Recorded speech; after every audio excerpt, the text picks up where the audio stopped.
சல்லி சல்லியாக உடைந்த அதிமுக. விஜயுடன் கைகோர்த்த எஸ்பி வேலுமணி. விஜய் கொடுத்த அமைச்சர் பதவி. அதாவது 2026 தமிழக சட்டப்பேரவை தேர்தலில் அதிமுக படு தோல்வியை சந்தித்தது.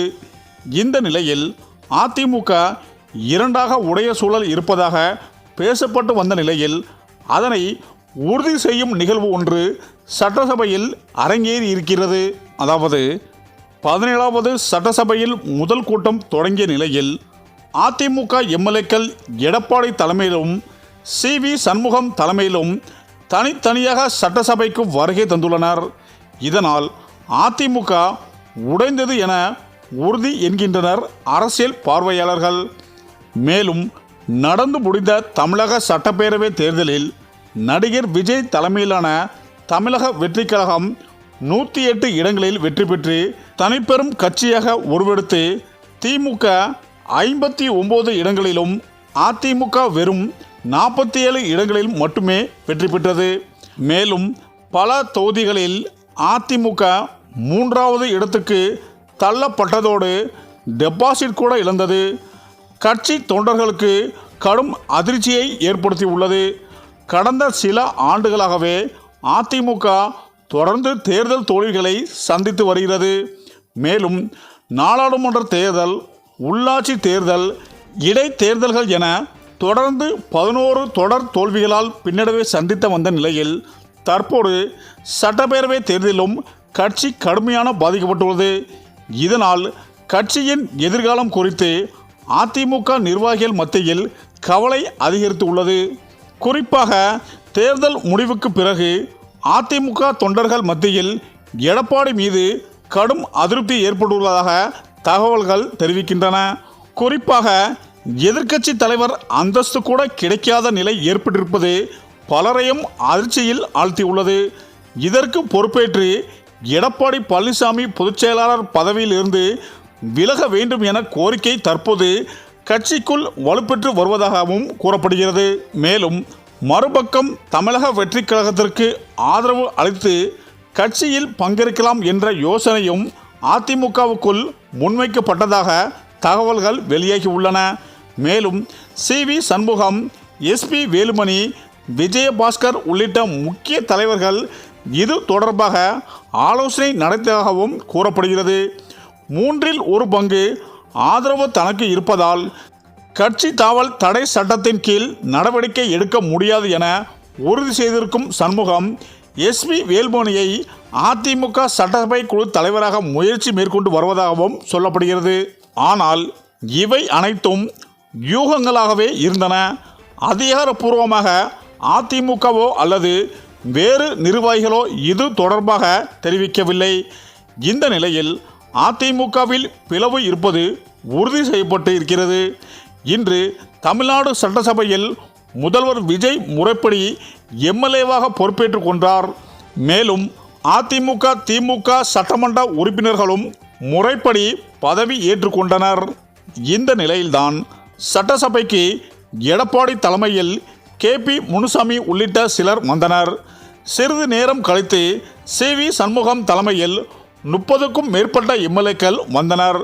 வழக்கமாக எடப்பாடி பழனிசாமி வரும்போதுதான் அடுத்தடுத்து எம்எல்ஏக்கள் அவர் தலைமையில் வருவார்கள். ஆனால் எடப்பாடி ஒரு டீம் ஆகவும் சி.வி. சண்முகம் ஒரு டீம் ஆகவும் சட்டசபைக்கு வந்திருப்பது குறிப்பிடத்தக்கது. இதனால் அதிமுகவில் பிளவு ஏற்பட்டிருப்பது உறுதிதான் என்கின்றனர்.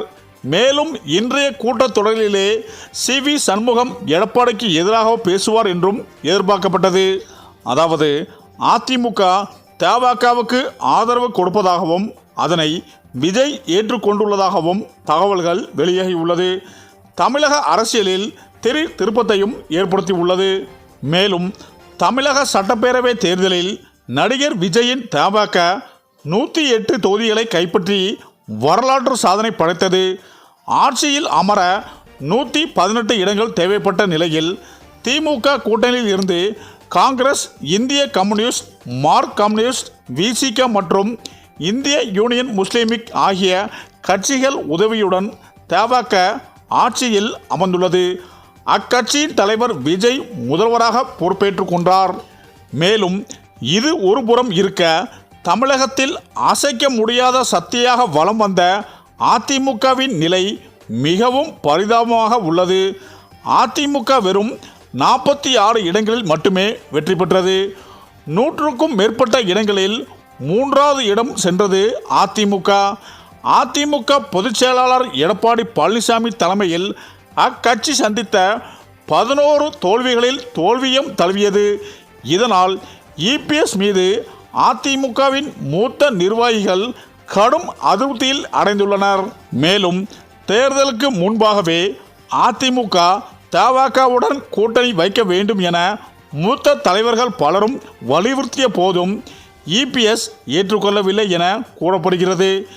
இப்போது தேர்தலில் அதிமுக இடத்தை தவாக பிடித்தது. தேர்தலுக்கு பின்பு நடந்த கூட்டத்தில் தவாகவுக்கு ஆதரவு கொடுக்க வேண்டும், ஆட்சியில் பங்கேற்க வேண்டும் என அதிமுக முன்னாள் தலைவர்கள் SP Velumani, CV Shanmugam, KP Munusamy என பலரும் கோரிக்கை வைத்துள்ளனர். ஆனால் இபிஎஸ் அதனை ஏற்றுக்கொள்ளவில்லை. இதனால் கடும் கோபமடைந்த எஸ்பி வேலுமணி, சிவி சண்முகம் ஆகியோர் அதிமுக எம்எல்ஏக்களுடன் தனியாக ஆலோசனை நடத்தியது மேலும் பரபரப்பை ஏற்படுத்தியுள்ளது. மேலும் இந்த கூட்டத்தில் இபிஎஸ்ஐ பதவி நீக்கம் செய்ய வேறு ஒருவரை கட்சியின் பொதுச் செயலாளராக நியமிக்க வேண்டும் என அனைவரும் வலியுறுத்தியதாகவும் கூறப்படுகிறது. தோல்வி மேல் தோல்வி அடைந்த இபிஎஸ்க்கு இது மிக பெரும் அடியை ஏற்படுத்தியுள்ளது. மேலும் இந்த நிலையில் சிவி சண்முகம், எஸ்பி வேலுமணி தலைமையிலான சுமார் 30 அதிமுக எம்எல்ஏக்கள் தமாக அரசுக்கு ஆதரவு கொடுக்க உள்ளதாகவும் தகவல்கள் வெளியாகியுள்ளன. இதற்கு விஜயும் சம்மதம் தெரிவித்ததாகவும், அதிமுக சார்பில் 8 பேர் அமைச்சராக பொறுப்பேற்க உள்ளதாகவும் தகவல்கள் கூறுகின்றன. மேலும் குடியரசுத் தலைவர் ஆட்சி வந்துவிடக்கூடாது என்பதற்காகவே நாங்கள் தவாகவுக்கு ஆதரவு கொடுத்தோம் என விசிக இடதுசாரிகள் அழுத்தம் திருத்தமாக தெரிவித்தனர். விஜய் பதவியேற்பு விழாவில் வந்தே மாதரம் பாடப்பட்டது.